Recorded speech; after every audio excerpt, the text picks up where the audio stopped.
kind of brings me to, well, frankly, the reason why we're doing this from afar, as opposed to, Mm, sitting next to each other, having a cup of coffee or a beer or a yeah. meal or whatever it is.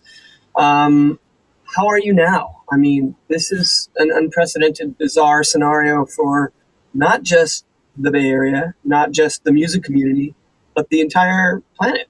Yeah. How are you reckoning all this? How's this Well, I kind of look at it as the great equalizer, pretty um, because I mean, I can only speak for myself because I've really only just been with myself. And I think that throughout this shelter in place and throughout this lockdown of sorts, I think my mental health was at question at first. I felt very vulnerable. I felt very not safe. Like it was just scary. And then I started to get emotional, and then I started to think about people dying and how tragic that is, and just how sad that must be, especially if someone is like, they get diagnosed with something and they have to go to the hospital, and then like they're about to die and you can't go in there and talk to them. There's like so many levels to it that ping me to sort of suffer in it, right? And I think I still go through waves of that. It's been what, 3 months now, like 2 months now. We're about to go into our third month, I believe. 2 months deep? Yeah. I mean, I can't, the realities of this. I don't see there being a live show that I'm going to be able to perform in front of a good amount of people to be able to pay my bills until 2021. That's me projecting my thoughts, but also it's just sort of, it makes sense. And I have to prepare for that. And I have to say, like, okay, what else can I do? And that's sort of how this came up, honestly, to be very 100% transparent. It's like, I applied for all these, situations that might help people in need for arts and stuff like that. And, I have a business that, generates money, through performance and music. And so, that being cut off from reality is sort of is an intense moment.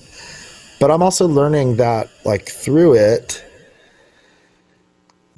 that means that so if I'm thinking of this and I'm 46, and I say to myself, this is the only time, this is unprecedented in my lifetime. I've never seen anything like this. I've never witnessed anything like it. I've never heard of anything like it. And this is it. And here we are. What am I going to do? How does this affect me? And how does it, not just everybody else, but like, well, how do I need to be selfish and make sure that I'm okay? And like, I would go to these websites, people would send around all these things like, oh, try this. Here's resources.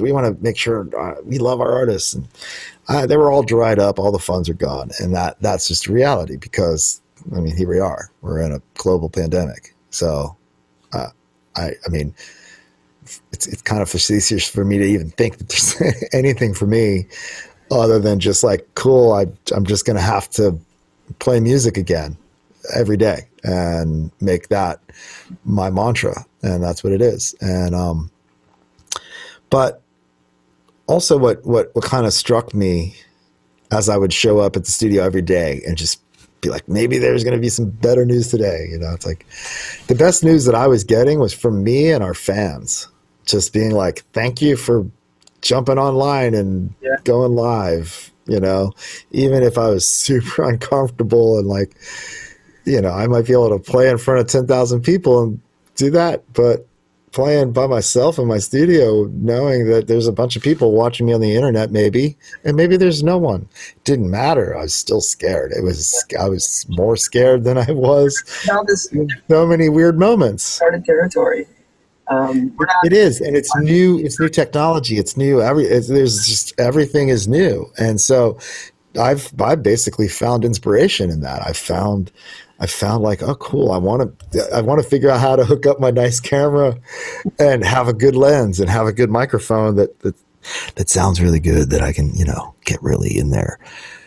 I just, That was a good there's little things like, I think as a lifelong struggling musician, I can say that there's things that I can now overcome just to find the simple ability to play music on a daily basis. And if that means I can't see anyone for a few months, like, it's crazy, but I've got the music and that's all I'm doing. And so I think instead of trying to search for free money, I've been searching for ways that I can use my experiences to share with people who would love to hear stuff, because maybe they don't have those resources to hear people talking about the kind of things that I do and the kind of real life experiences that I have. And I think that that's also helped me become more positive in this moment, because I realize that I have a voice and I have something to say, and that sharing that's going to help me and help somebody else too. And I think that's what we got to do right now. We got to collaborate. We got to look outside of our boxes and see what that other person over there is doing to make them seem happy, and because I don't want people to get confused. Like, I'm not happy about this. In fact, I'm incredibly saddened by this whole thing. It's really tough to imagine, not, like I said before, not just the lives that are lost, but like literally like people's livelihood is been taken away. And, I don't have 30 or 40 shows this year. And those shows all have a lot of people that go to them. And that's a really awesome thing to be able to get to that.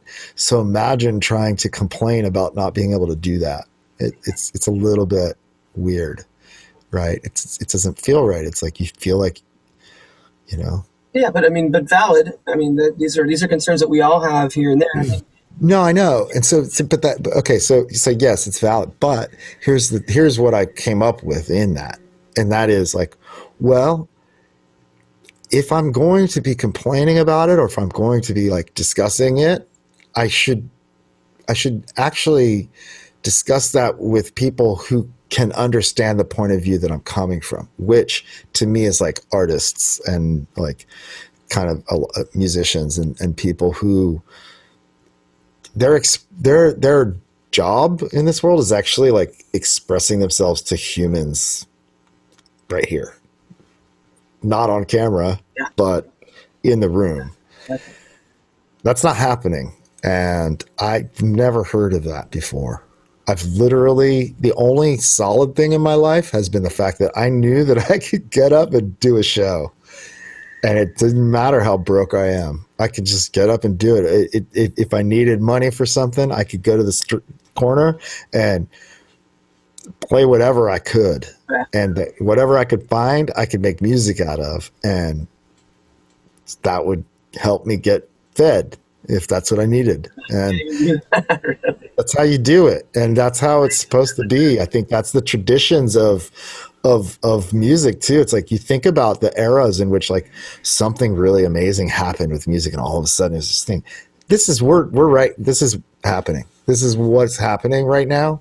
That's like, wow, this is totally different. And so for me, like, I get activated to share that, but I also get activated to figure out how to keep going without live music. So how do you do that? And what's the solution? There isn't one. So it's time to improvise. And so I'm like looking around the room, any room I'm in, I try to look around the room and see how I can make it work, make it be sustainable, make it be thoughtful, and all these things. Because I think those are things that are important. And I think that what I've learned in these last few months is that your spirit really matters. And when you need something, I had to be humble and ask for it. I had to be inventive and come up with a new thing. I had to, I've been learning streaming technology. I've been figuring out stuff. It's not easy, but it's made my days go by easier. But also what I've learned is by doing that, other people have been inspired by my actions. And that means the world to me.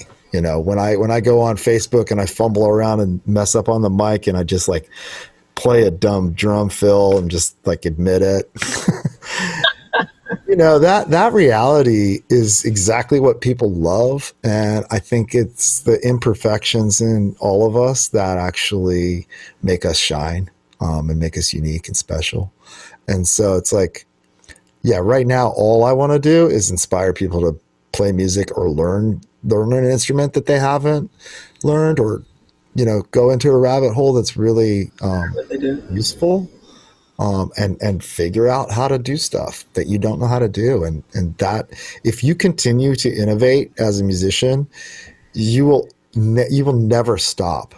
The moment that you act, and I've had this moment before that has hit me when I was like, yeah, I can do whatever I want. And then like literally the next show I had, like the worst stuff happened to me. Like it's just like the computer falls over, my kick drum doesn't work. How does that happen? Like I break all my drumsticks and I got splinters in my hands bleeding from flying. And my headphones don't work. The click's off, or like, Yeah. It's because that's actually uncharted territory. You're never going to be good enough. It's never going to be all right. But that's you, and the world out there that's listening to you actually hears something very different. They hear somebody who's not giving up, and they hear perfection and all that. So, well, that's, I think a perfect close to the music mentor concept. Right? Yeah, I think that was really great, man. Thank you.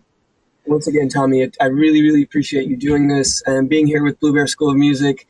And I also want to thank Camille and Chris Bentley for their generous contributions to keep this going. Wonderful people.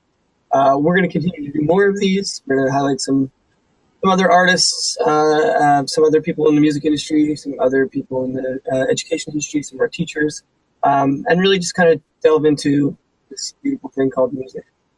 So once again, thank you so much, Tommy. We really appreciate it. Thank you for having me. Indeed.